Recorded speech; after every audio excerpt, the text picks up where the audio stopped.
Alright, well, let's take a look at number 6. It says that two forces with magnitude 100 and 250 have a resulting force with a magnitude of 300 pounds. And it asks, what's the angle between these two? In other words, what's that angle theta between the 100 and 250 pound forces? Law of cosines. Right? Law of cosines is a squared equals b squared plus c squared minus 2bc cosine angle A. Well, so here what we have is 300 squared equals 100 squared plus 250 squared minus 2 times 100 times 250 times the cosine of angle A. And when I work this down, I get negative 0.35 equals the cosine of angle A. So angle A, or angle theta, I guess I should call it,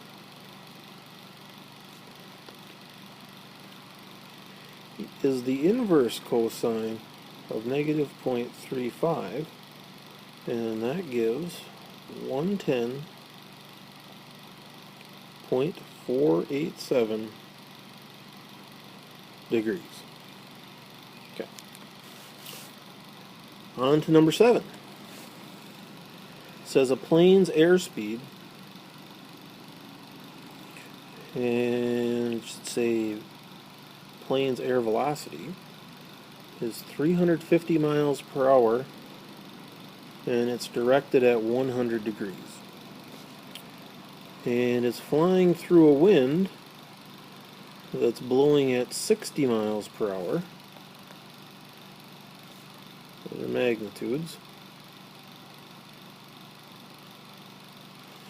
And the wind is directed at 60 miles per hour, 60 degrees.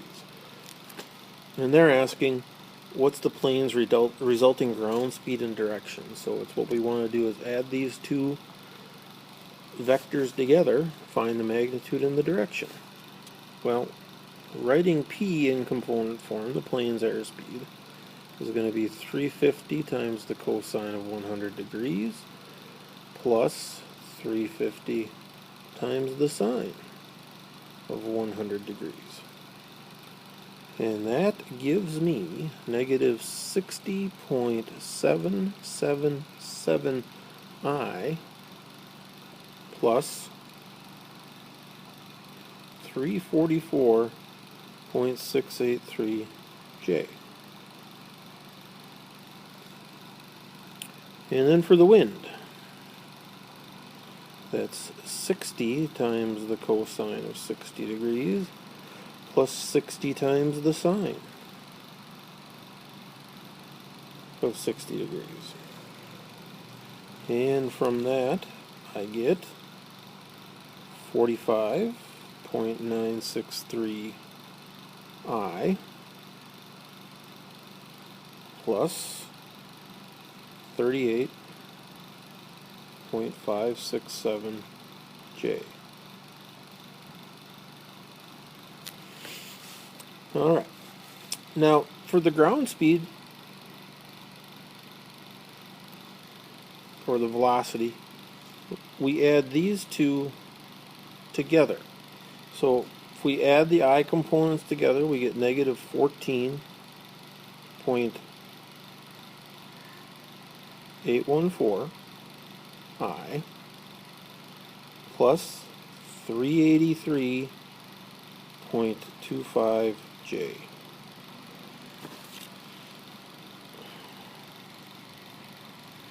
So the magnitude of G is going to be the square root of negative 14.84814 squared plus 383.25 squared. And that equals 383.56. So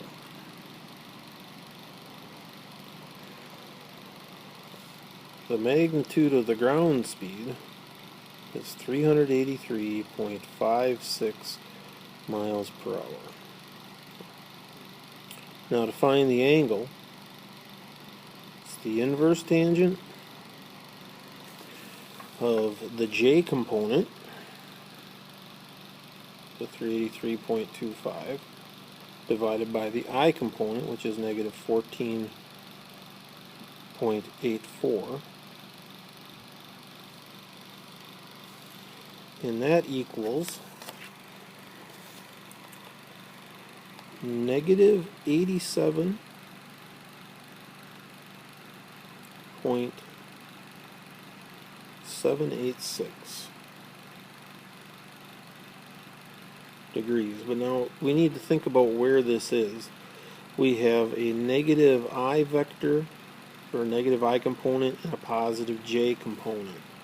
So that puts this thing somewhere out there in the second quadrant. So what we want to do is take and add 180 degrees to this. And when we do that, we get theta equals 92.214 degrees. It's just a little past vertical. Alright, that's 7. Oh, look at vector 8. That's a good one. For problem 8. We've got the resultant of two forces, let's call that R, has a magnitude of 400, and it has a direction of 100 degrees. And it says if one of the vectors, let's call it V, and it has a magnitude of 500 newtons, and it's in the direction of 80 degrees. So, and we want to find the magnitude and direction of the second force. Let's call that W. So what we basically have is that W plus V equals R. The easiest way to do this one is to break it down into components. And for that, R is going to equal 400 cosine 100 degrees plus 400 sine 100 degrees. And when I do that, I get negative 69.459 I plus 393.923 J.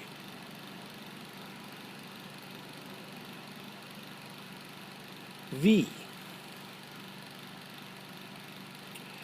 is going to be 500 cosine 80 degrees plus 500 sine 80 degrees.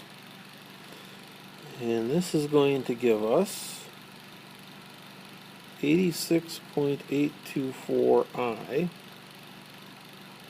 plus 492.404 J. Well, if V plus W equals R, then W would equal R minus V. So that means that we would subtract this vector from that vector up here. And when we did that, we would get W in its component form. And when I did that, I got negative 183.283 I minus 98.481 J. So vector W, negative 183.283 I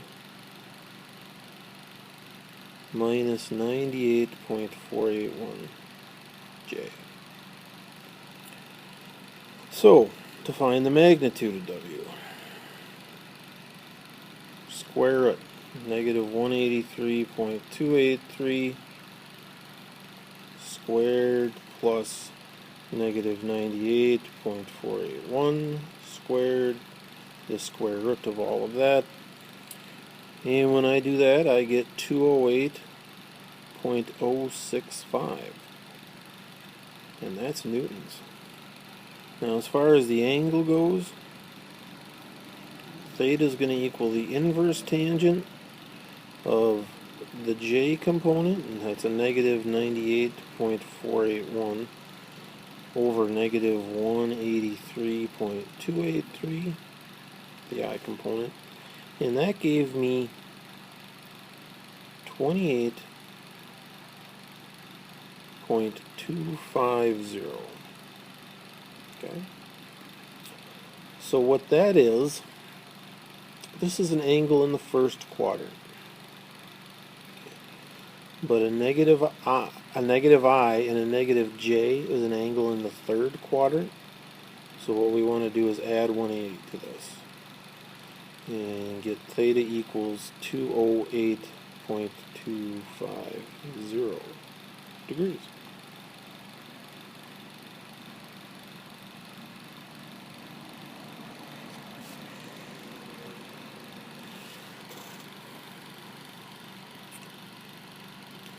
And number 9, we've got a tower of some sort with a cable going to the ground. The cable makes a 75-degree angle, and we're looking for the force straight up.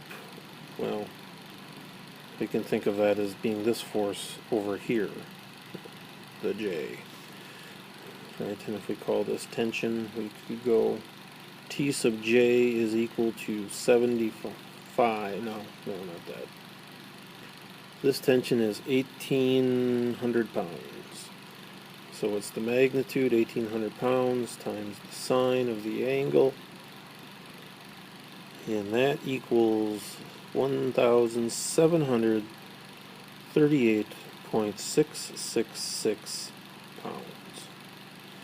There you go. That's all of them through 9. And we'll have fun on the test tomorrow.